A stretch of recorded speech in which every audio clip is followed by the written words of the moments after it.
And welcome back to the SBS podcast. I'm Coach Ryan. You can follow me on Instagram and YouTube at Ryan at Strategics. Over the past couple of weeks, we've been having a conversation around economic mobility. We talked about the protection of our assets in our life. We've talked about the different entity structures that exist.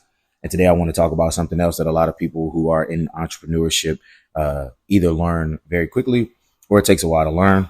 And it's about separating your business and personal, right? So every owner eventually, as I said, learns this lesson. Some learn it early and some learn it the hard way. But every serious entrepreneur eventually understands something. My business money is not my personal money. And if you mix the two together long enough, the business will eventually suffer. Keeping personal and business finances separate is key. Again, we talked about the structures last week: sole proprietorships, partnerships, LLCs, corporations. And one of the reasons those structures exist is to create separation between the individual and the business. Because when a business operates properly, it functions as its own entity. It earns money, it pays expenses, it manages obligations.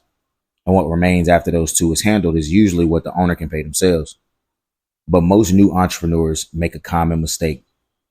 We treat our business account like a personal wallet. Money comes in and money goes right back out for personal spending. Let me be honest with you. I struggled with this early on. Some of my first businesses didn't fail because the idea was bad. They failed because I did not yet have the financial business discipline and responsibility required to run them properly. I would pull business funds when I didn't need to and shouldn't have to.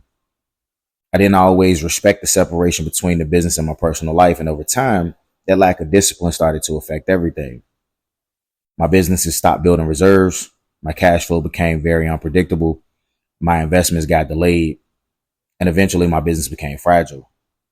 It was a very hard lesson for me to learn, but it's also a very common one amongst entrepreneurs. And we all typically learn it the same way, through experiences, sometimes through failure. That's the one reason I share these conversations with you. Because if you want to learn these lessons earlier than I did, you can avoid some unnecessary struggles. Here's a very simple principle for you. The business must survive before the owner benefits. Let me say that again. The business must survive before the owner benefits. When money comes into the business, it has priorities: operating cash, operating expenses, taxes, future growth, and an emergency reserve. Only after all of that stuff is handled should we begin paying ourselves consistently. That discipline is what keeps our businesses alive long enough to grow, right? Sustainability. Now, the practical side of this is simple. First, open a separate business account. Even if your business is small, even if you're just starting, that separation immediately creates clarity. Second, make sure when you get to that point that you pay yourself intentionally, not randomly, not whatever you feel like you could pay yourself, but through a process. The business earns money, the business pays expenses, and the owner receives compensation from what's left over. That small shift in thinking changes everything, because you stop treating the business like an extension of yourself and you start treating it like an organization. But that also brings up something important. Many people believe that businesses require a lot of money to start. Sometimes it does, but oftentimes it doesn't. There are businesses people start every day with very small amounts of capital, a couple $100, sometimes less than $1,000. What matters more than the capital is the discipline, the work ethic, the consistency. This leads me into the conversation that we're going to have tomorrow about something very practical.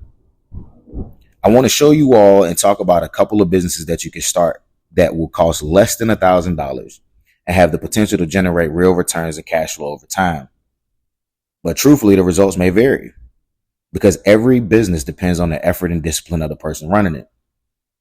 But understanding what's possible can help people start thinking differently about opportunity.